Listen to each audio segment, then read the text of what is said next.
Awesome.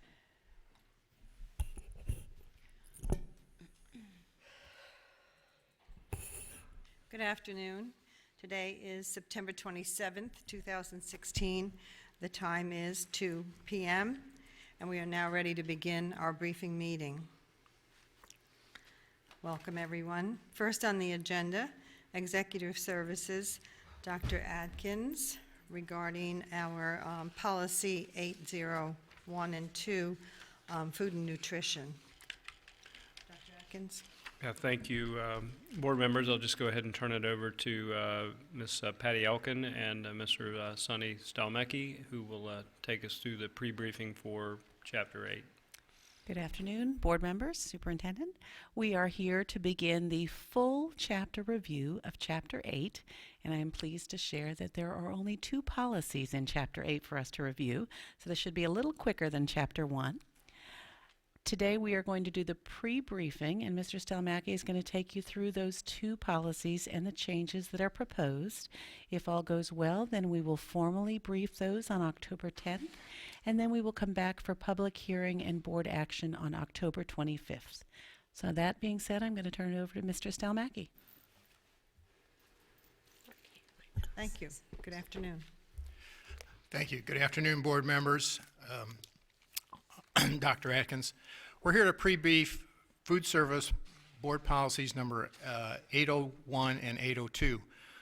Board policy 801 was last revised in February of 2013 when the regulatory authority over food service was changed from the Florida Department of Education to the Florida Department of Agriculture and Consumer Services.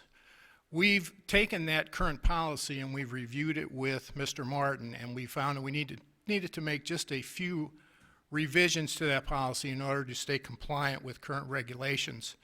There have not been any changes to any processes in that policy, and I'll be happy to answer any questions you might have regarding Board Policy 8.01.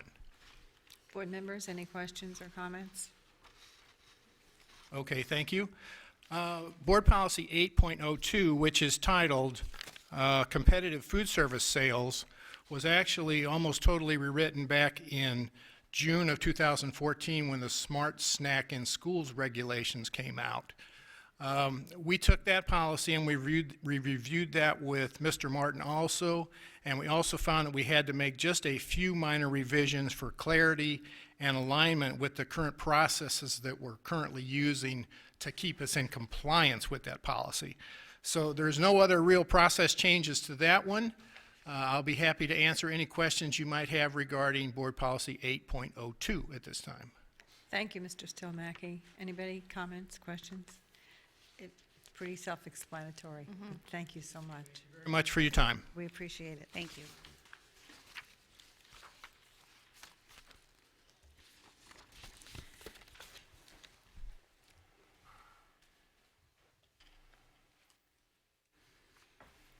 Next on the agenda, Academic Services with Mrs. Ralph, but I don't see her here, Yeah, so so Dr. Atkins. We'll have Ms. Caputo and her team and Ashley Lamar come on up. Great. Turnaround Schools Success. And as they come forward, we did want to take this opportunity to really start to again highlight our schools, our school improvement plans, and also turnaround school success. This is kind of a 2-parter. This time we're asking for Ms. Caputo to come up with her team and talk about her successes at Bonita Springs Elementary School and other schools. And we're talking specifically schools that are within her purview as a lead principal. And then our upcoming briefing will be looking at Marcia Burr and some of her schools within her realm of responsibility. So at this time, what I'd like to do is turn it over to Susan to take us through the presentation. Thank you, Dr. Atkins. Good afternoon, everyone. Mrs. Fisher, school board members, Dr. Atkins. Allow me, I know you all know Ashley Lamar, and it is my pleasure to work with him and learn from him.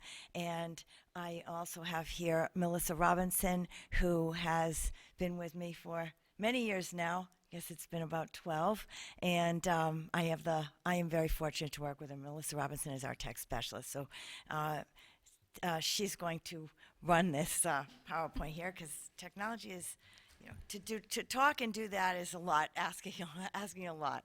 So Dr. Atkins and Mrs. Fletcher asked me to share the reflections of our journey and how we got to this point. And I did that since the day that I heard this summer about our school grades. So we will go on as I reflected back and continue to do each day. So our focus at BSC, and I'll do an overview of each slide, and please feel free to ask questions at any time. Our focus at BSC is, of course, establishing relationships. Everyone is respected. All members are celebrated for their gifts and talents. I'm a believer that first impressions and those connections matter, and so the expectation at our school is that everyone greets students at the door of their classrooms and wherever they arrive, that every parent is welcome every day and every time. And we have created, I hope everyone feels that we have created a collaborative classroom environment. It is also expected that I do the same, and so that I greet everyone as does everyone on the leadership team. Our focus is these areas, these five, has been these 5 areas. We did also just adopt the really great reading program, and our belief is that what we adopt, we want to see that it's instituted in the classrooms for the most part. This is what we focus on, so we don't fragment even more and tire our teachers out. And I can say that these are pretty much consistently used throughout. Again, building on a positive and collaborative school culture, establishing efficient routines and procedures.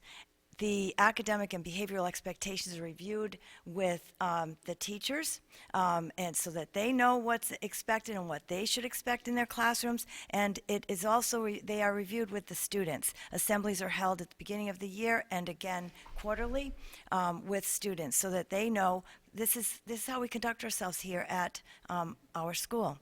We also review it on the morning news. And we are a positive behavior school, and so we follow the PBS guidelines. We do lots of positives, lots of motivation, motivating things. We celebrate often. We recognize our students also on the morning news, and for things like creation of thinking maps. Just the other day, a little boy came up to me and showed me his thinking map. A little 4th grader had arrived from Guatemala last year, was monolingual. He is speaking now, and he was so proud of himself. Mrs. C, I created this thinking map. So right away, I took a picture, and Melissa tweets it out. But he turned around and he said, "How do I get a Thinking Map T-shirt?" And come on, we'll go get a Thinking Map T-shirt for you. There's a process, but we sped that process up. So lots of encouragement. We also have a check-in, check-out system, and we have about 12 students on that right now. Those are students who need that extra connection with an adult. They check in with my guidance counselor, and they check out, I like to see them, or my AP, but I like to touch base with them. Could be for motivation, behavior, attendance, whatever it might be. And these students are on this system. And they come in and they talk about their paper in front of them, and then, of course, they get a little treat. High expectations. Well, first and foremost of myself and what I need to bring to the school and to the students, and also there are high expectations of teachers and the students. And our emphasis is on the classroom practices. These words here are words that they're part of our vocabulary, our culture at Bonita. They're part of a book. Author is Doug Lemov. It's called Teach Like a Champion. And so if we say track, students know that they're to track the speaker, and slanting and what that means, and no opt-out. That the culture in the classroom is that if you ask a student doesn't know the answer, we go to someone else, but we're coming back to you. These are all things that we've all been trained on, that we've trained, and teachers like it, and it's a common language there. What you see highlighted there in yellow is common board configuration. that's something that I had used before at another school, but when we were a DA school, Carol Cron had come from the DOE and had spoken to me about Common Board configuration, and those are, that's the objectives, the essential question, exit tickets, schedule, etc. They're labels on the whiteboard. So when we walk into classrooms, that's what I see with the teachers. They're writing next to it. Could be in a thinking map, and students can answer the questions of what those statements are, what those labels mean. We also ask students, and we talk to teachers about showing the students how to talk about their thinking, how to dialogue, how to analyze, and talk about metacognition, that thinking process. Very important for our children. You know, in the beginning, they didn't talk, and they were very quiet. And so we also do, going on throughout the year, we do spiral reviews. The grade levels work together, so grade levels think of the students, all students on their grade level, as their students. And we also offer Saturday camps after the first of the year, around February. Continuing on, student learning is assessed. It's not just a written paper, but it's ongoing. It's conferencing. It's exit tickets. It's that constant monitoring of how students are doing. Again, expressing and defending their answers, getting up on the podium, being able to speak about what they're learning. We have an intervention program. Our intervention program is about 40 minutes a day, and all certified teachers, including administrators, do work with students. And we have a systematic approach to it. And I don't want to take too much time, but our teacher leaders and academic coaches prepare this with the support of the teachers, and then we work with our students based on their needs. Lesson plans. Lesson plans are something that, you know, I need to come prepared when I do something, and I want my teachers to be prepared when they walk into their classrooms. And so lesson plan is expected of a teacher, but if it's expected, then I want to, if I'm holding them accountable, then I'm going to look at it, because it's not, I also feel it's not quite fair that they do all that work and I don't know. So I review their lesson plans weekly, certain grade levels, and my assistant principal reviews others. And in addition to the special area teachers too. And so there's a format that they're asked to use. We've worked on that together. This is part of it. And I really see powerful instruction going on. Communication, key. Between back and forth administrators and teachers, coaches, students, staff and administrators, everyone. I ask them to communicate with me, to speak to each student every day. Make sure you talk to those children so that they know how important they are to you. I asked them to write a note in the students' planners within the first 2 weeks of school and keep those lines of communication open. They also keep a log of, and now we have Castle, so they can keep a log of who they've when they've communicated with the parents, when they've had meetings. Positive meetings. Start that positive communication. Translators are provided at our meetings, and translations are provided for almost all communications going home. And my high-performing instructional team. Very proud to say that and very fortunate to say that I have a real strong leadership team who supports the grade levels, and they are each assigned to grade levels, so they support, they scaffold, they model, they work with students. And that includes the coaches, our ESE teachers, intervention specialists, ESOL specialists, the gifted and tech teacher, curriculum technology specialist, and teacher leaders. And so these teachers are in the classrooms with students. They are also planning with the teachers throughout the week. They meet with us at our PLCs. As I said, we're all together as we are analyzing how our students are doing. And so we're analyzing the student data, and we're also discussing any needs that the students may have. We also talk about differentiating instruction. That's another area that has been included in their lesson planning and what I want to see in their lessons when I am going in. How are we differentiating to meet the needs of the specific students so that we are sure that we are reaching them? Individual and small group support is given, and accommodations are given to those students who have the IEP plans, MTSS plans, and so that we make sure that we're meeting their needs. We're also, everyone is very aware of what these students need. It's not just that classroom teacher, because a teacher's job can be very isolating. And so with this support, it's most helpful, I believe. And so our curriculum technology specialist, and there's a separate slide for this, what this person does, what Melissa does, because I think it is so powerful what she does with our 3rd, 4th, and 5th grade students. Our other gifted tech teacher works with our K1 and 2 students. But what Melissa does is, and can you reach over here? Do you want me to say it? Go ahead, please, because she explains it better than I do, and she'll be very quick. She and other schools have heard about this and are coming in to watch her teach, which she's so thrilled about. Basically, I go into grades 3, 4, and 5, and I model lessons based on whatever standard they're teaching for that week. And when I model those standards, I bring in multimedia, because they'll see that on FSA. I bring in FSA-style questioning. If it's at a level where they're going to do paper-based, I make sure I have paper-based type activities where they're learning how to answer those types of questions for FSA. And for our 4th and 5th, who mostly do it on the computer-based, we actually practice. We do the practice test, we go through it, we talk about how to use the different types of tools, and make sure that they're comfortable with using those tools when it comes times for FSA. And this is once a week with our ELA and social studies and science teachers. Math I get into a little bit later in January to get them familiar with the program as well. And today Melissa is at the training for Chrome because Chromebooks will be introduced.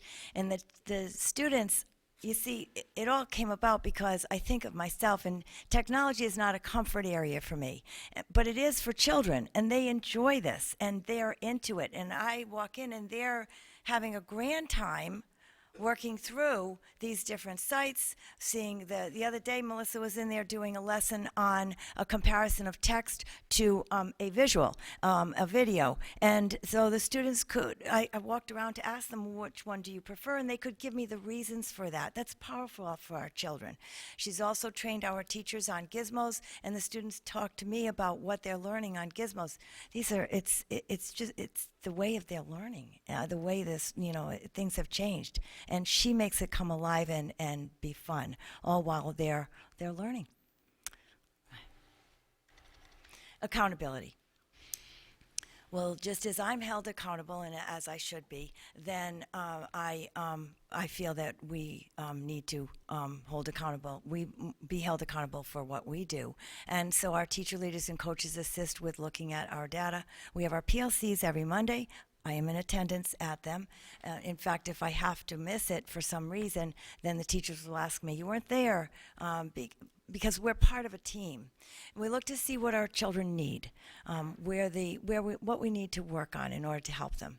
We have a monthly dialogue also as to what our goals are. We also have, my teachers also have weekly meetings with their grade level. We hold vertical PLCs so that K and 1 will meet together to discuss how the students are doing. We are going to include VPK with kindergarten. That will be our next vertical PLC. We departmentalize, so our math teachers will meet 3rd, 4th, and 5th grade teachers. Actually, 2nd is included. The same thing with ELA. So we understand where we are coming from and where we're going. And in conclusion, honestly, as I reflect back, there isn't one answer or a particular program. It's a combination of hard work and belief in students, our children, and our teachers, and that the parents want this for them. And it's about accountability, inspecting what you expect. So and I hold that to myself also. If the teachers ask me for something, then I expect that I need to talk to them and meet with them and get it done. So with that, I'll turn it over to Ashley. Thank you.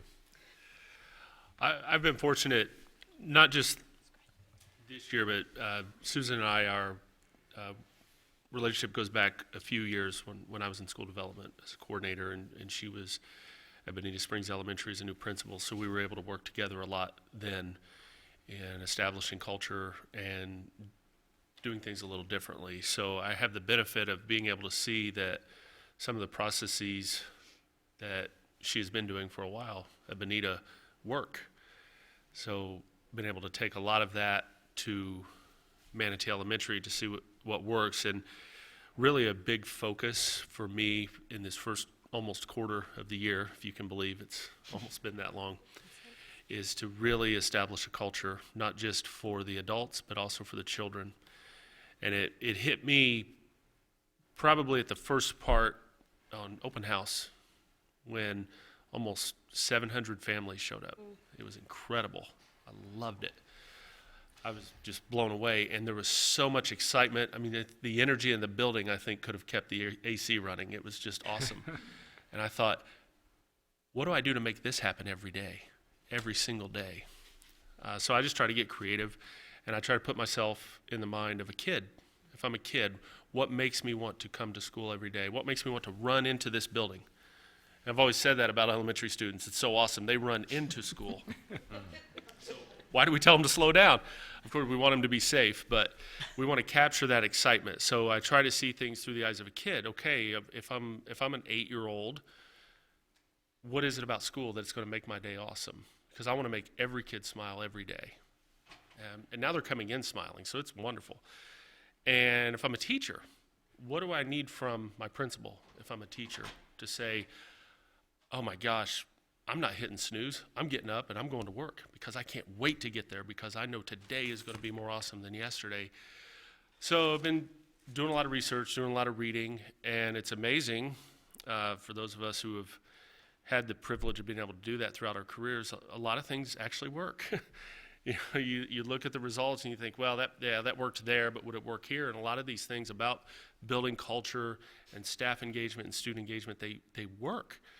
And to be able to see that is very rewarding.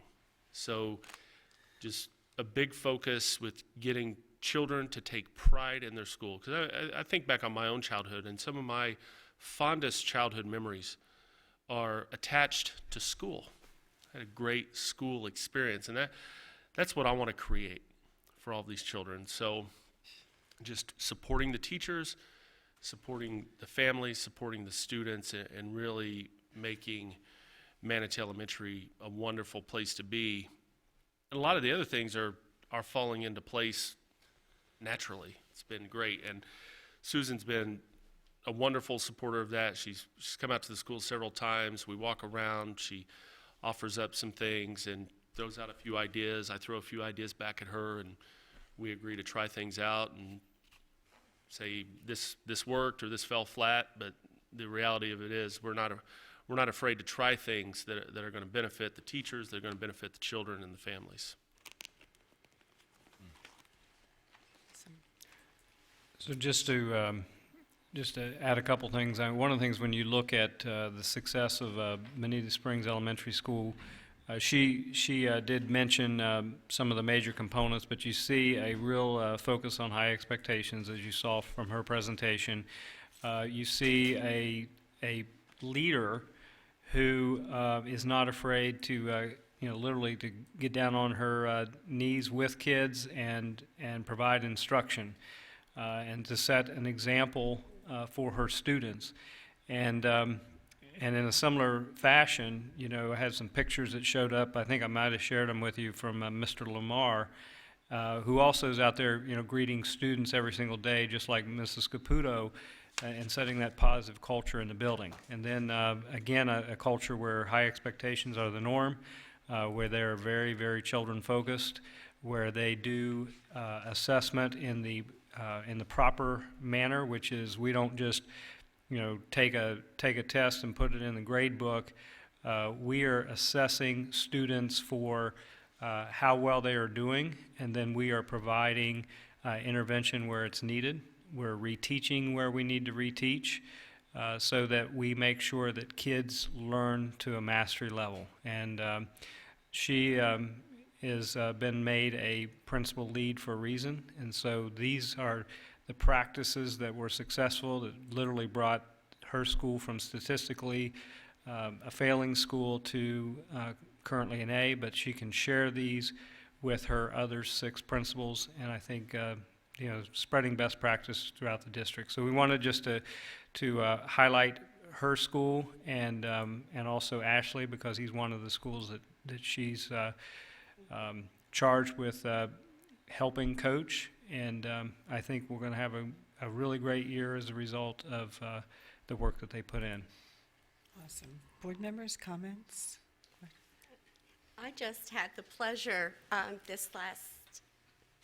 just this past week to visit Lehigh Elementary. And while I was there, I was able to go into a kindergarten classroom and watch them using really great reading. And it was so exciting to see, I'm a reading, and to see appropriate use of the tile letters and the sounding out and working at it to build the words. And it was good developmental learning. It wasn't just teaching phonics. It wasn't just teaching decoding. And it was also using encoding to help with the decoding. So I'm just thrilled that I had the opportunity to see that in action. So I don't know who introduced Bonita Springs Elementary to it. I don't know how it happened, but I'm very glad that it did, because it's something that I see professional development now, so that our teachers are being prepared and able to use that properly. And I just enjoyed my time. I have to say I had time today with Ashley, and we discussed a lot of those characteristics that he was saying, and I'm just glad that I have the pleasure of having Ashley out east. I'm glad that the families have him, because he is committed to those families and those students, and they know it. So that's good. Thank you. Mrs. Morgan? Yeah, I have to say, one of the first times I went to visit Susan at Bonita Elementary, we were doing a tour of the school, and we walked into, I think, the teacher's room, and there were a group of teachers who had just returned from, I think it was Patriot Elementary, but maybe they had been there to see the thinking maps, and they were just incredibly excited by what they had seen. And I just thought it's not enough to tell people about good practice. They have to experience it so that they feel confident taking it on. But that brings me to my question. You had 5 programs up there that you use at Bonita Elementary, Thinking Maps, Kagan, I can't remember the rest. You've been there 3 years. That's a lot. Are those all new? No. Shall I respond? Okay. Kagan has been part of the school. Okay. But we did we brought in some more development for Kagan and for any new teachers.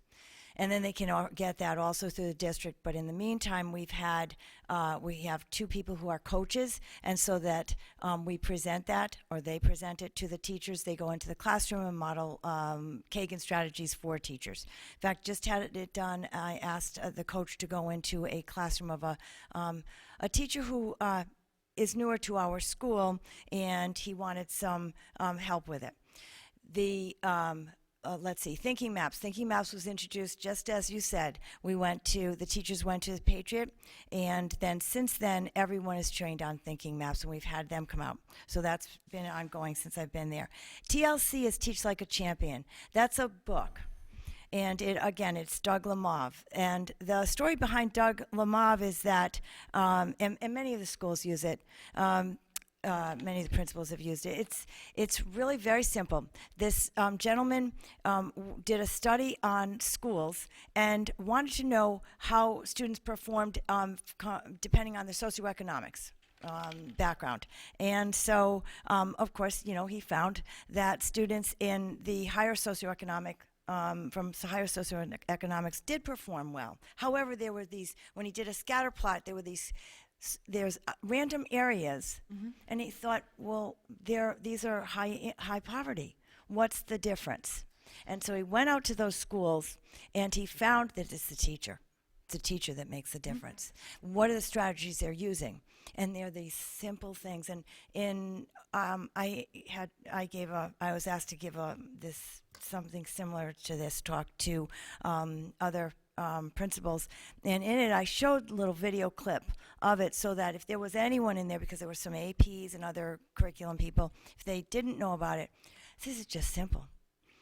The other is really great reading, and that we found through the district. Teachers came back and asked to go to the workshop. They had gone to the workshop. They wanted to get trained in it. And so we're finding success. Two little boys ran into my office the other day, and they said, Miss C. I said, yes, Benny. Emerson, he's learning language now. I said, okay. And all of a sudden they took out the notebook and they started stretching. Now, I'm not a phonics teacher, okay, but they started stretching the letters. And he said, go ahead, Emerson. And he started, reading. And it was great. We put him on the news. So it's working out very well, very well. And whole brain. Whole brain, I have brought it there. Not everyone's comfortable with whole brain. I might not be, but I still want to give them the opportunity. If they use it, great. If they don't use it, they may use pieces of it, like class, etc., mirror words. So all about getting, students are not just sitting there. They're really engaged and focused. Well, I know it's working for the kids, and it's also working for the families. Yeah. I guess, yours isn't the only school, but typically the turnaround schools, there's a large turnaround of teachers, turnover of teachers. What, in your experience, have you learned about bringing teachers into these situations and making it work for them, so that, or if they are in a situation and a lot of change comes their way, how do you bring them with you? What have you learned in this process? Because this is a pretty dramatic change. It comes across as highly prescriptive, I would think, to some teachers. I'm not criticizing. I'm just commenting. But I'm curious, because we've had that problem where I can understand if teachers don't fit, and we can find a better setting for them to teach in. But I also worry about the teachers we lose because of the pressure that some of this rapid change inflicts on them. So, change after I got there, and for various reasons. Some being that there were systems being put in place.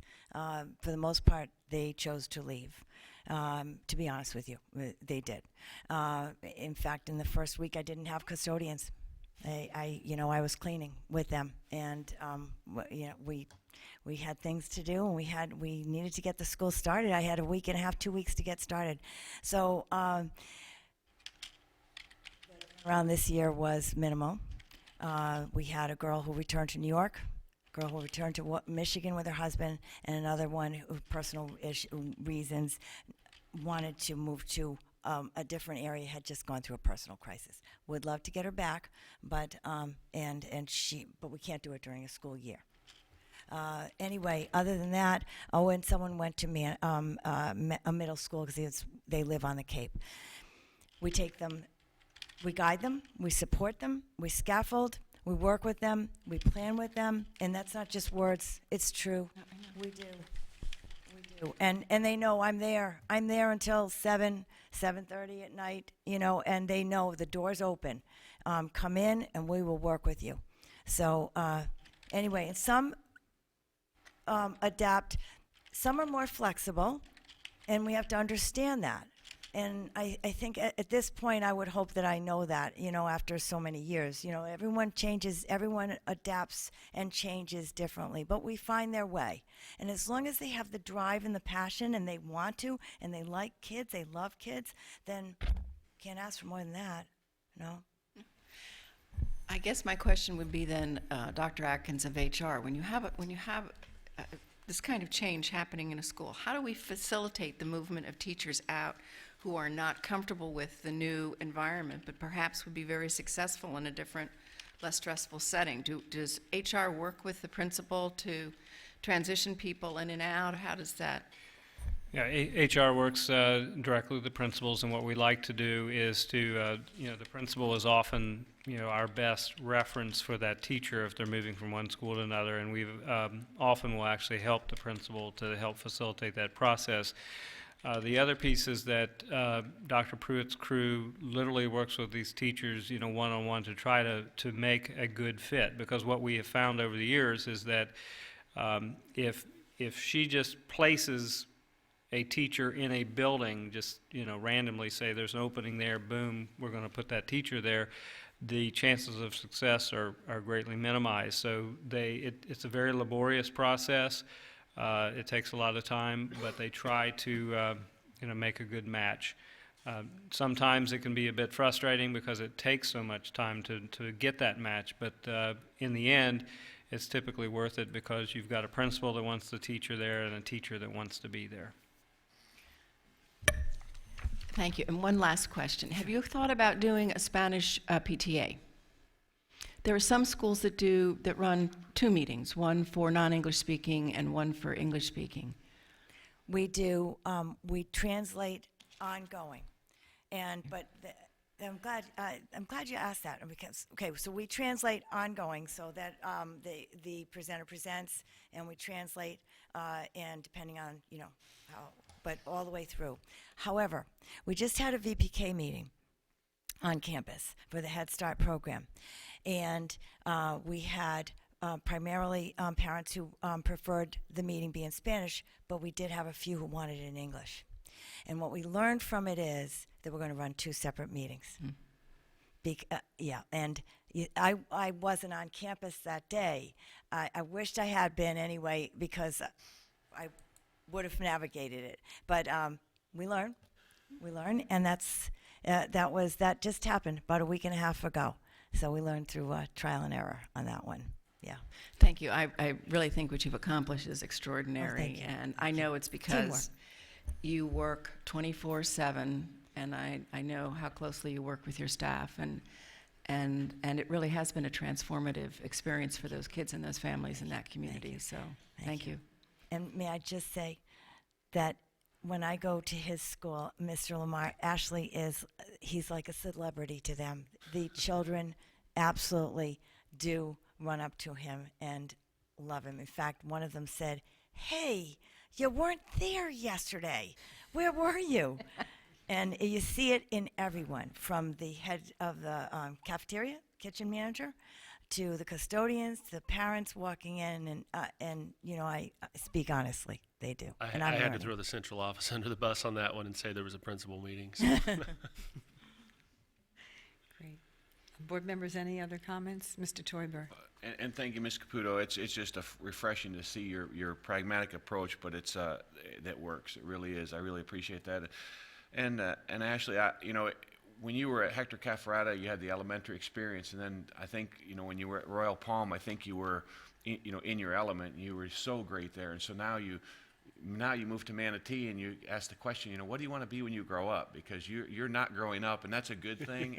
and to see that passion that you're showing to these kids, it's just both these presentations are not only data rich, which I really appreciate the presentations that you did, but also the passion, and all 3 of you have definitely exemplified that, and that's just it's so, as a board level, it's just amazing. And like you said, you say she explains it better than I do. She does, because she just it's what she is, and it embodies her, and that is really from us, we can't ask for anything more. So we thank you.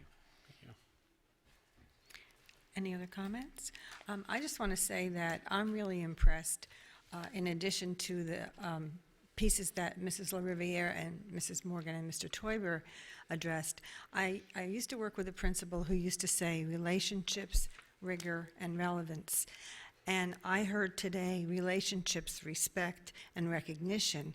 And I think that helps us with keeping our teachers engaged and having them greeting the kids at the door and talking to every child every day. I think that's part of building that culture that is a good learning environment and makes the kids want to run in.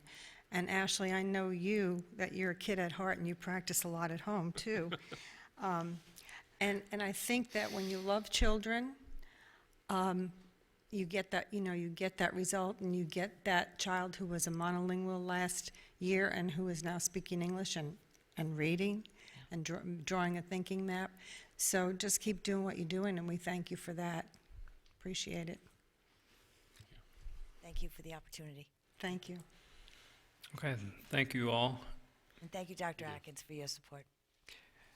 We will now bring up Ms. Ralph, talk a little bit about Manatee's turnaround plan. The good news for us is that it has been approved by the state, and so we are free to move forward. We're doing what we call a district managed plan, and the first aspect of that plan obviously was we had a change of leadership, and we brought in Mr. Lamar.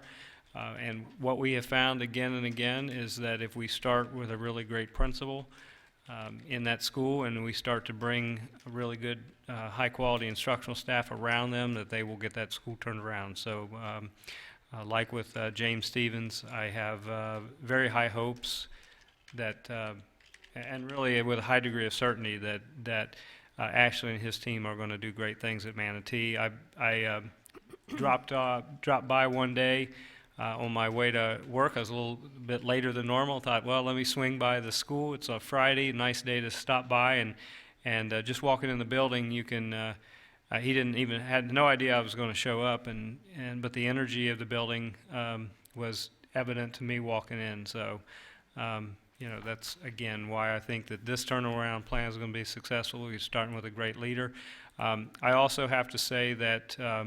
Dr. Santini and the school development team has also been very supportive. Dr. Santini has been out to school a number of times, as has Susan Caputo, and people out of academic services. So they're hopefully getting the support that they need, and if they don't, I fully expect Ashley to let me know that. So having said that, I just briefly wanted Saretta to take you through the Manatee turnaround plan.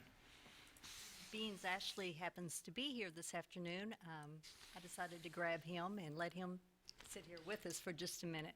The good news is, board members and Dr. Atkins, is Manatee's plan was approved Friday afternoon in Tampa by the state board, and we're very excited about that. With Manatee's plan, you have a copy of it, and I think you received it back in August for your review. But there's just a few things that I want to highlight for you, and Ashley, feel free to jump in because you and Dr. Santini know as much about what's happening in the school as anybody because you are the experts there. The big things that I want you to look at with Manatee's plans are the needs assessment. That's what we looked at to determine what we need to put in the turnaround plan or the top plan. So we looked at effective leadership. That was the first thing that we looked at, to what we had to have an effective school. We also looked at the school grade trend. When you look at those graphs, they're self-explanatory. We also looked at teacher turnover over the past few years, student assignment, school choice trend data. You also look at public and collaborative teaching. Last year, as you recall, we did not have a good year as far as being able to fill vacancies. And with Dr. Atkins' leadership and Dr. Pruitt in HR, we were able to fill vacancies. We started the year with no vacancies at our turnaround schools. We had a meeting last week with the DOE and our leadership team with the regional executive directors. We were asked a question about our two turnaround schools, which are Manatee and James Stevens. And the question was asked, well, how many vacancies do you have in those two turnaround schools? We have none. Can I give a quick shout out on that to Dr. Pruitt and her team, specifically Christine Christensen and Suzette Giannotti. I had approximately 33 vacancies over the summer that got filled, and I felt like they only came to work every day to work for me. It was incredible. They were sending me resumes, they were calling me, they were setting people up, and they just made the whole process. It didn't seem overwhelming until I thought about it like a week ago. When it was over, I was like, oh my goodness, that was a lot of people. And of course, everything involved with hiring and bringing people on the board, all I had to do was talk to the people. I had the easy part, really. So it was a huge help. Thank you, Dr. Pruitt. It was awesome. Sorry. That's fun. That's what you're here for. But we want to make sure that is known, because that is truly unique, especially in this day and time. And it was quite shocking when we had that meeting last week that we do not have those vacancies. And these are not easy to staff schools. As you heard from the presentation just previous, these are difficult situations to be in. We also looked at the safe and supportive environment. When Ashley talked about students running into the building, they come in running to these buildings because they want to be there, and we want to ensure that these students continue to feel safe and supportive in that environment. We also looked at the average referrals per student, and you can see over the time, Manatee's referral rates were high compared to other schools. We also looked at the family and community engagement. We've already had our first community assessment team meeting, or our CAT meeting. That was held in, I think, September the 11th. And we had community members and teachers come to that meeting. Those people talked a lot about what's important in our turnaround schools and what do we need to do.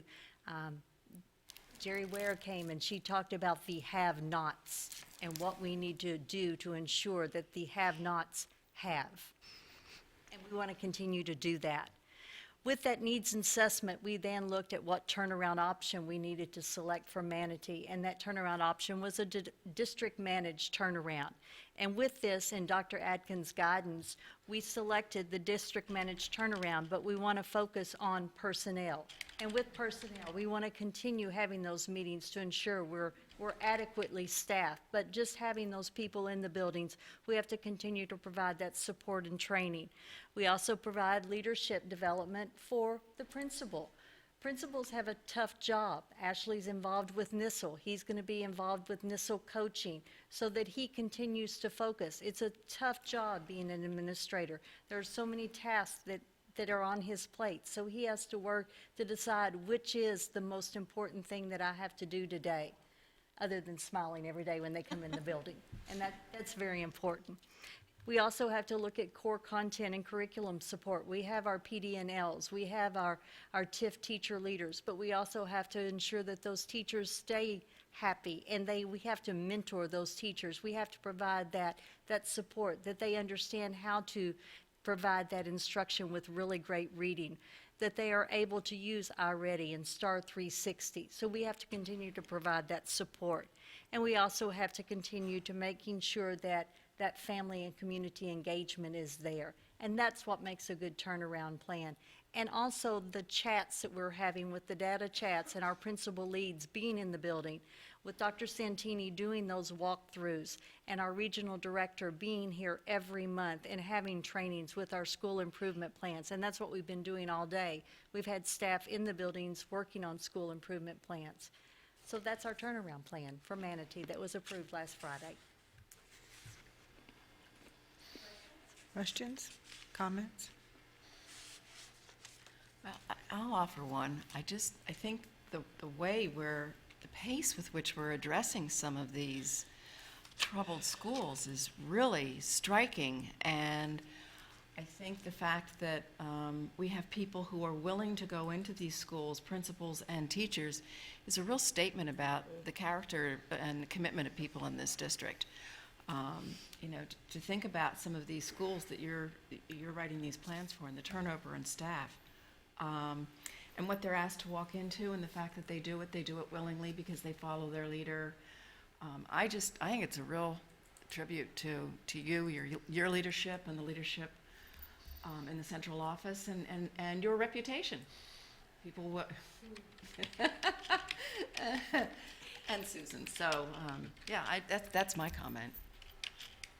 Thank you. Mr. Toiber. Thank you, Ms. Fisher. I echo what Ms. Morgan says.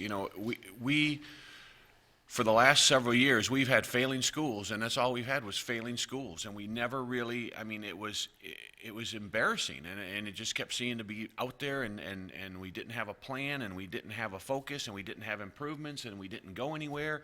And this team, Ms. Ralph and Dr. Atkins and this team, got together some of our best and said, this is serious stuff, and solicited people that could make a difference, and you guys all said, it's something different when and I can just imagine Dr. Atkins brings in the office and says, hey, you think you had it tough now? I really want to put you in the middle of the fire, and waiting for people to go, no, I've done my bit, and to look up and you're not saying a word, and he looks at you, and you go, I'm in, and I bet you he fell off his chair going, excuse me, and he goes, no, I'm in, and I'm sure a lot of times he didn't even believe what he was hearing, but you all did it, and you all did it willingly, and you did it with such passion, and that's we see it, the public sees it, this is what we've wanted, and now we're looking at the state. When we went over to do the buy-in, and Dr. Atkins will tell you, and Ms. Ralph, they got other districts were just getting beat up, but we didn't, because they knew it, and especially for James Stevens, Dr. Atkins went out there and put himself out there and said, we will not only do what we say we're going to do and set metrics and goals. It shocked them. One of the guys took off his glasses. He said, can I write that down? And Dr. Atkins didn't waver, and he's got that same commitment with Manatee, and those type of things and the reason why he can say that is because of you, your staff, what Dr. Pruitt has done to give you that enablement. It's all the parts of the puzzle all coming together to say this is the goal. So I agree with Ms. Morgan. It is really a testament to the direction that Dr. Atkins has taken, the team, and the people that are actually making it work. So I'm just very impressed and proud to be on this team. Thank you, Mr. Torber. Mrs. LaRiviere. Well, I think the main thing for most of these turnaround schools is the relationships piece and the level of commitment of the principals. Mrs. Caputo, when I first started teaching, it was not uncommon to see principals staying till 7:30 at night. That's not always a common practice, and it shows a lot for the integrity for doing that. Mr. Lamar has a couple of times been going to Mass at the Spanish Catholic Church that's in the community. But it's about having that commitment. It's about building those relationships and everyone knowing that I'm not just expecting my teachers to be totally committed. I want my teachers know that I'm all in. And all of those, and I appreciated hearing Ms. Caputo say, she lets her teachers just do the parts that they feel comfortable with. And invariably, teachers will bring in some other pieces that may not be school-wide practices, but they're going to bring in their toolboxes.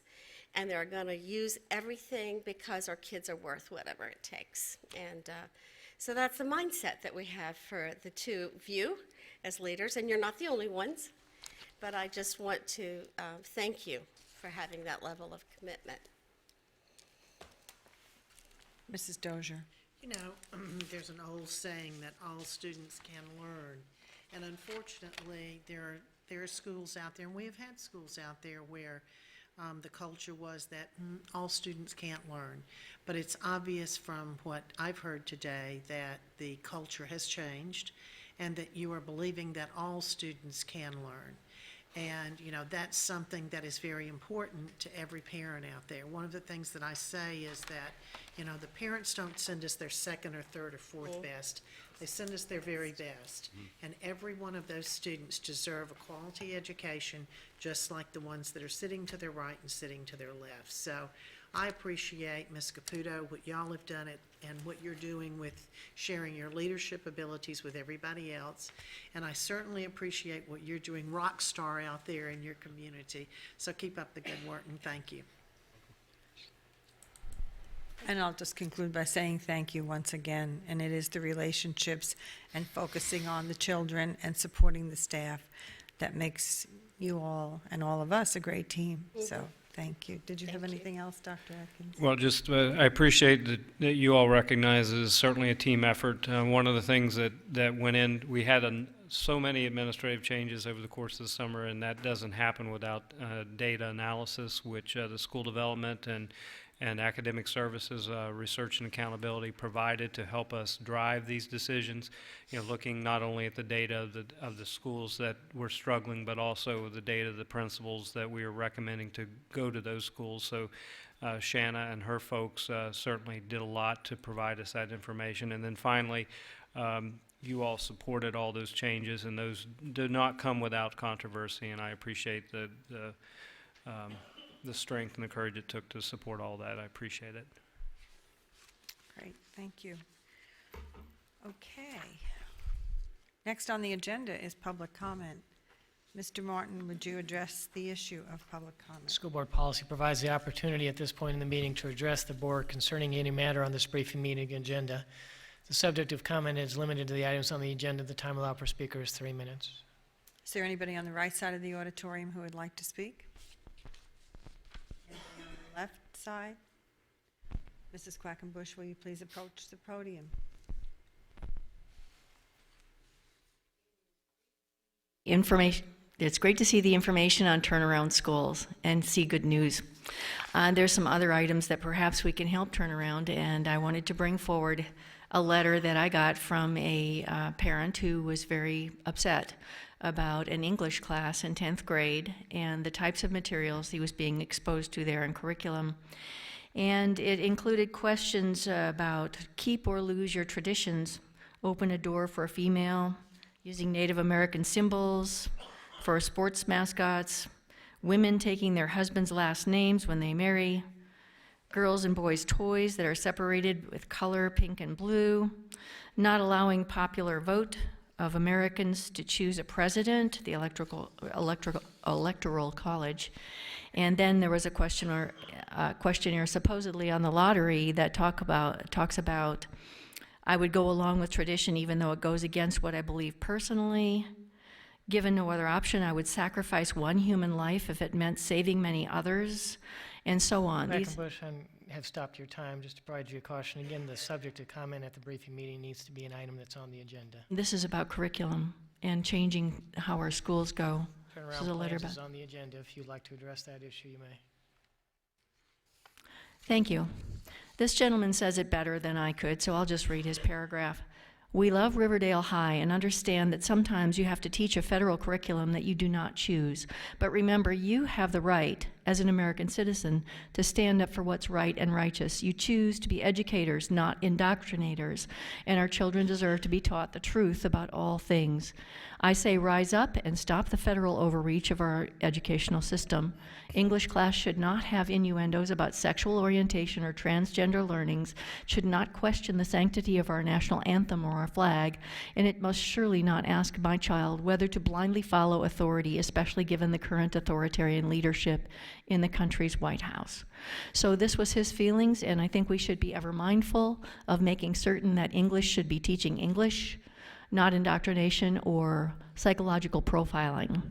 Thank you so much, and it's nice to hear the good news about those turnaround schools. Thank you. Okay, and finally, on the briefing agenda, we have board member comments. Mr. Torber, would you like to go first?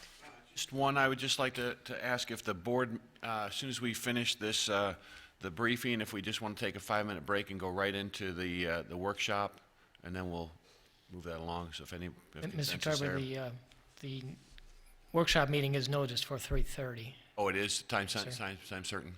Then scratch that idea. I have no comments. Well, Mrs. Dozier? if I can Yes. respond to that, maybe in the future, instead of advertising for a particular time, just say immediately following, because everybody was so quick and concise and efficient today with their reports that we finished early. So maybe in the future, instead of saying a time certain, immediately following. Thank you. Thank you. Okay. And Mr. Torber, you have no comments. Okay. Mrs. La Riviere? Just had lots of wonderful visits at schools at Eastleigh County and I invariably get into curriculum conversations, and I enjoy hearing how schools are using the different tools that we provide them.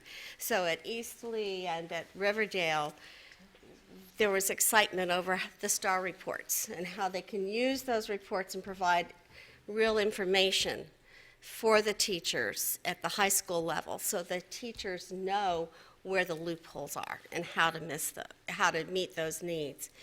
And along with that, had the pleasure of visiting, I had mentioned Lehigh Elementary, and today I was at Manatee Elementary and had the pleasure of visiting there. Had a delightful lunch time. I like getting with people and talking about things over food. What can I say? But thank you, Miss Ralph, for having a delightful lunch to just talk about different things going on, and I appreciate your time, and more than you'll know. And Do the Right Thing, we had a nice crowd for the beginning of the year for Do the Right Thing, and the kiddos were excited, and that's the one thing that we have to praise our parents for the way they're raising their kids. And some of the parents that come are we don't see the privileged families coming for Do the Right Thing, ironically. It's some of the kids and the families that they work hard for everything they've got, and they work hard with what they do with their children. And I just really appreciate the principals and staff members who recognize our children when they are very cognizant of making the right choices, and how important that is to recognize those kiddos. And that's about it. Thank you. Mrs. Morgan. Yeah, briefly, Finance Advisory met with their new members, and guess who the chair of Finance Advisory is? Anybody want to take a guess? You got it. Bill Tubb. So I think it's going to be a great year for Finance Advisory. They had a lot of organizational conversation. And then Susan Millay did a presentation on the procurement process, and I was not able to stay till the end of the meeting, so I can't report on what they've decided with respect to their schedule and organization, but maybe that's why Bill's not here. He's busy working on his next Finance Advisory meeting. QUIAC, I attended QUIAC, and they also had they had limited attendance, and there was a lively conversation about what is it that we are doing in QUIAC, and who does it serve, and what purpose. And I'm not going to speak for the group, but I think that there's some enthusiasm about becoming more of a working group rather than an advisory group. And I'm certain, Dr. Atkins, you will hear about that when you meet with, and I am going to forget who the newly elected chair is. Who is it?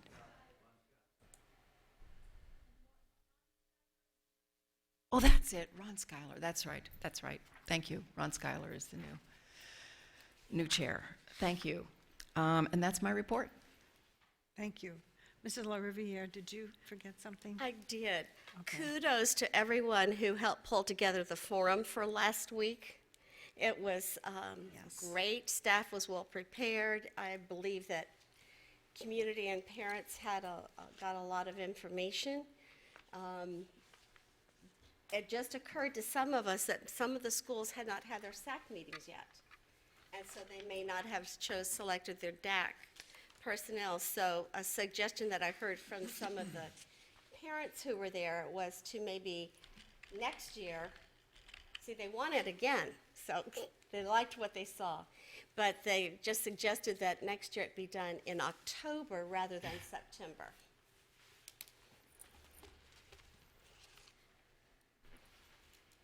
Thank you. Mrs. Dozier, are you ready? I am, thank you.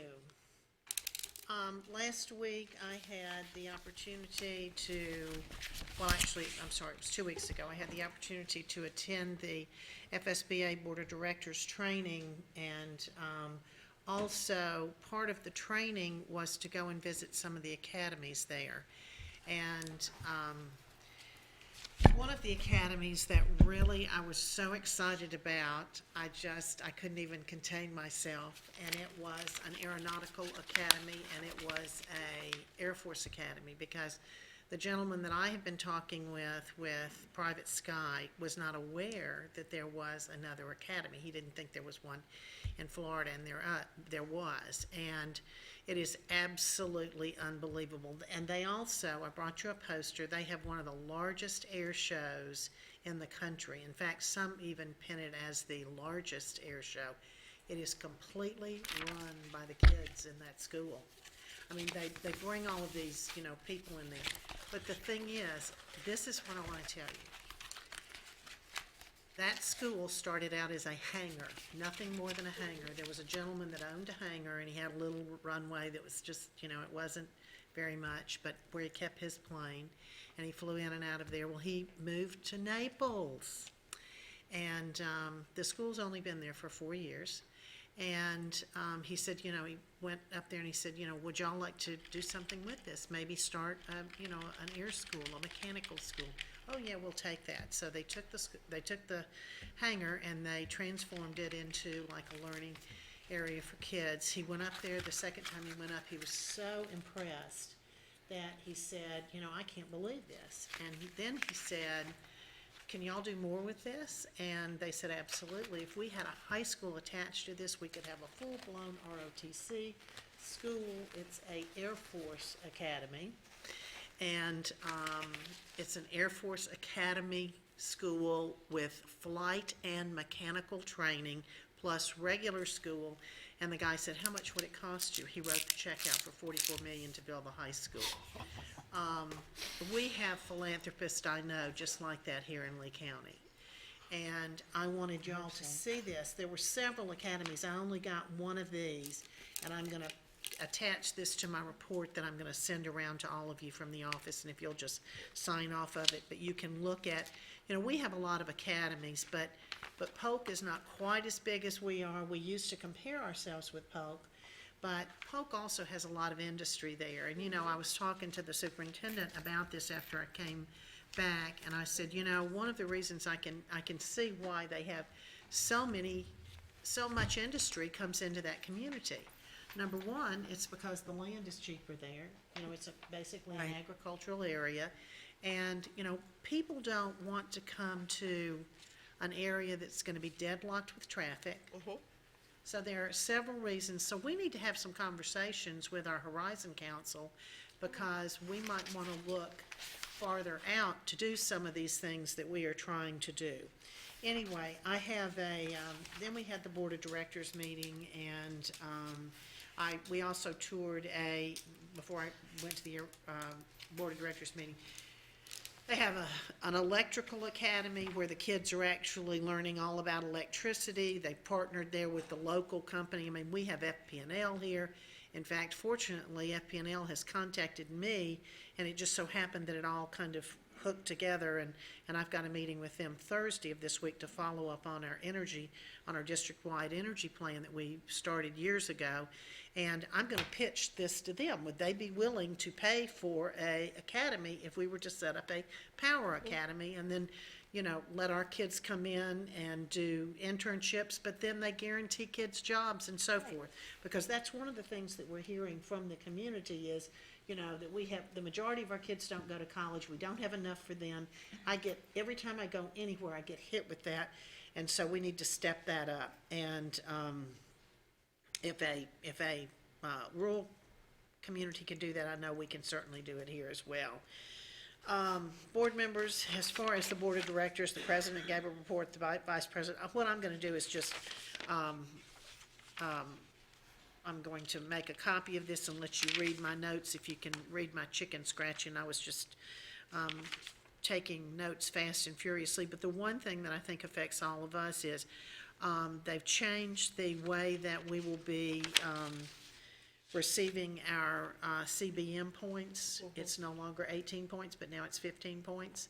And they're doing things a little differently, and they are also going to provide more opportunities for you to do some of your training online, which is really a good thing, and it'll prevent, people from going out of their counties. So I was really glad about that. But anyway, I'm going to make a copy of this so all of you can see that, and I'll also attach this to it, and y'all could read my notes, and then if you have any questions, I will try my best to answer them in regard to my notes. Let's see. Attended the Board of Directors meeting for the Edison Ford Winter Estates. They are going to start with the construction of the new education facility that they're going to put together. So that's something that's real exciting because a lot of our students benefit from that because of field trips that they take. Last week I had the opportunity to go to Cypress Lake High School and present a Character Education Digital Design Award to Erica Hoffman. And, I looked at it when it was up on the screen, but I really didn't see something that she pointed out to me. And I wish that I could shine it up there today so y'all could see, but it was just a picture of a bridge, and it looked like it was a reflection of the sunlight on the water, and the water was orange, and then there was this dark thing in the water. Well, the dark thing was not a thing, but instead it was a person embracing their arms like, welcome to Lee County. It was the most, I didn't see it until that day. I said, tell me where you got your motivation for this. So I told her, I said, I'm going to take you personally to their Rising Council. I said, they may even want to use this, on some type of something promotional for tourism, because it is the gateway into Lee County, the bridge that brings people into Lee County.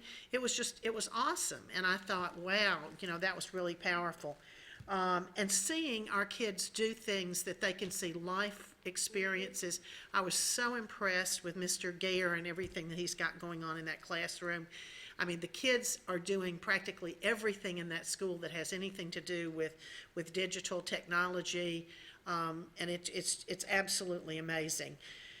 I also had the opportunity yesterday to go to North Myers Academy of the Arts. They had a guest Broadway star. He was a finalist on Dancing with the Stars. I don't know why he didn't win, because the kid is absolutely awesome. But his name is Thane Jasperson, and my question was, where did that name Thane come from? But I didn't ask my question because I didn't want to take any time away from the kids being able to ask all their questions. The kids were so enthusiastic. They were so excited. And the foundation was the one that actually paid for him to come to. He's in Hamilton. Yes, he's presently playing in Hamilton on Broadway. If you look at his list of everything that he's played in, it's absolutely incredible. He's played in Tootsie, he's played in I don't know how many different things. And in fact, there was a big article in the paper about him today. But the kids, if you could see those kids, and I sat there, I had another meeting that I was supposed to be at 11:30. And I got there, needless to say, I didn't care for being at my next meeting late, because I sat there and I watched an entire class, and I want you to know that in 15 minutes he had those kids, and this was not even one of the highest level classes, but instead it was one of the beginning classes of dance. He taught them a complete routine to a song, and it was the cutest thing you've ever seen, and I certainly hope that Dr. Millens, I've got a lot of video and stuff like that, and I hope at some point we can stream it out on our TV, but it was absolutely incredible. And then last night I had the opportunity to co-MC the Keep Lee County Beautiful event, and that's where they put out a calendar. It's one of the things that they do every year. Out of 36 honorable mentions, we had 27 of our students that received honorable mention, and out of the 12 first place winners, because the first place winners get their picture or their sketch, their painting or whatever on one of the calendar pages. Out of the 12, we had 9 students that won. And then, of course, yay, North Fort Myers High School had a cover winner. So We really did well with that. And they have a group of people, and they had several thousand entries, and the people were talking to me, talking about how difficult it was to sit there and say, this one's better than this one, or this one's better than this one, and, you know, they would like to recognize them all. But anyway, it was a wonderful event, and I'm just glad that I had the opportunity to go, and I look forward to passing all of you this report so that you can read it. And that's all I have, Madam Chair. Thank you very much. And now, Mrs. Morgan. Well, Mrs. Dozier said something that, no. No, no. No, You but just you said reminded me. something that I wanted to comment about. And I'm not sure which county it is. It might be Polk, but they have an arrangement with their Board of County Commissions, and I'm mentioning this because whoever represents it is Horizon Council, and if you go to Horizon Council to talk to them, their Board of County Commission does not give out any tax incentives whatsoever to anybody coming into the county unless they get a commitment to support public education in some way, whether dollars or in kind or, just, and I... We can put that out to FSBA. He did not, Tim did not say that. Well, I can go back in my notes, because I know there's a county here, I can't remember if it was Polk. And it could be, but he might not have Yeah, said it. but in any event, there is one county that has that relationship with their, yeah. I represent for the Horizon Council, I can bring that idea back. I think that's a very good idea. Very good. Would you like to take Erica to the member? Okay, I will make sure that she knows that. Thank you. Thank you for indulging me. Anytime, no problem. Okay, and I'll be brief. One of the things, as the Learning for Life liaison, I will tell you that in addition to the character ed programs that have been provided and funded by the Florida legislature for the past 22 years, I think it's been, they have high school explorer posts. And one of those posts is at Page Field, and it's an aviation post for our high school kids, and they have quite a few participants. So they're doing a lot with career exploration also. I visited Cape High, and the kids were smiling. Everybody is very happy. There's a lot going on, and one of the things that's going on there Friday night is their homecoming. And also, the Drug Free Coalition will be there with a Break the Internet activity called #Refuse. And they have a banner, and everyone's going to get on their phones at the same time and put in #Refuse. Don't ask me what's going to happen then, because I'm not sure, but I'll be there to try it. Yes, refuse drugs and alcohol. okay, Yes, okay. yes. This is Recovery Month, and so we, from the Drug Free Coalition, we're at the Board of County Commissioners for a proclamation, and then also for a celebration at Gwendolyn's Cafe on First Street in Fort Myers. And Gwendolyn hires people in recovery and also gives them a place to meet, to enjoy and celebrate their sobriety. So the Drug Free Coalition continues to be very active in the area of prevention, and on Saturday evening at Centennial Park, there's the Drug Free Coalition Run for Prevention at 6 p.m. So there's a lot going on, and it's all in the name of keeping our kids, our youth, sober and able to participate in not only in school but in the workforce. We had a school health advisory meeting on September 22nd, and the content of the meeting included a health services plan overview by Coordinator Sue Groves, which included diabetes education, and I know you had mentioned that recently, Mr. Teuber, preventive dental health care that's provided to our pre-K kids, tobacco prevention training and educating for educators, which is free of charge and up to 6 credits for in-service. Also the need for, bless you, the need for training in suicide prevention and human trafficking. The representative from Lee Memorial Children's Hospital reminded us that for the last couple of years in 6-month period, we have had suicide attempts by upwards of 500 children in a 6-month period for the last several years. And those are the kids who don't complete the attempt. They're the ones who end up in the intensive care unit for treatment. And then they also are offering more training for educators in recognizing the signs of human trafficking. Let's see. The state audited health services for Lee County and received an exemplary rating, so we want to congratulate Ms. Groves and her nurses for a job well done. Another discussion about the comprehensive health education policy, which was presented to the board in July, and the membership of SHAC, School Health Advisory, is health educators, community, medical, and health department people, doctors, nurses, health program directors, who are all health experts and advocates for wellness, and they are very enthusiastically awaiting the result of the recent review or the ongoing review of the proposed comprehensive health education policy. They feel that we have provided data collection, state and local surveys, and statistics which illustrate the need for comprehensive health education, which is preventive education, not an elective class. It is now, according to ESSA, Every Student Succeeds Act, part of a well-rounded education and is considered a core subject. Okay, let's see then. I have attended CSI, the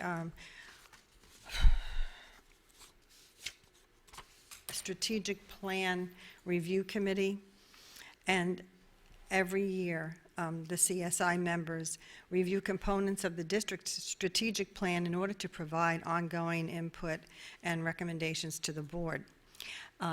The chairman was re-elected for a second term, Mr. Brian Rist of Storm Smart, unanimously, and the committee decided to pick 3 focus areas to start with, and we will begin with focus area 4, hire and retain the best talent. So we'll probably be seeing Dr. Pruitt and her staff. And then the next one we're going to look at is inspire students to think and learn. And the third one is to ensure a safe and healthy environment for all. And in order to do a good job in reviewing those focus areas and all of the activities that go with them, they feel like we might want to take 2 meetings per focus area this year instead of trying to rush through all 7 of them and then just scratch the surface. So that's it. And then legislatively, we got a, and thank you for your update on FSBA board meeting, and we got an email from our legislative lobbyist, Mr. Sarah, and he said that this week the State Board of Education proposing a 2.5 increase per student and the full funding for the current estimated enrollment increase. Last year, remember, we got 1%, and that really didn't do much. He goes on to say that the major concern is that the total increase statewide is $721 million, of which $499 million is from local property tax collection increases. So, and Dr. Desamore, you can explain this if anyone has a question, because if the legislature rolls back the RLE to the same rollback rate as they did last session, then over $425 million of that total increase would evaporate. So then we would get nothing? Is that what that means? Or next to nothing? If that's a statewide figure? Thank you. Okay. Small amount, okay. And then I'm going to conclude with this. I was going to say a couple other things, but in the interest of time, and I know we have a workshop now, I'm just going to read something. The school board is accountable to the entire community. The school board must create a climate that allows change, encourages innovation, and supports students and staff. School board members should be the tellers of the story about children, schools, and the vision for the future. Stephen Covey said, "Keep the main thing the main thing." Our main thing is the education of children. Thank you. Dr. Atkins. Oh, no, Mr. Martin. I always do that. That's fine. Thank you. I had nothing except to ask. Mr. Toiber, did you want to discuss the onboarding workshop? Yes, I did, Screen. but I thought we were going to do that after we're doing the evaluation. I can, at that point, thank you. Okay, thank you. Then, Dr. Atkins. No comments. Okay, thank you. Okay, then seeing no other business to come before this board, this meeting is adjourned.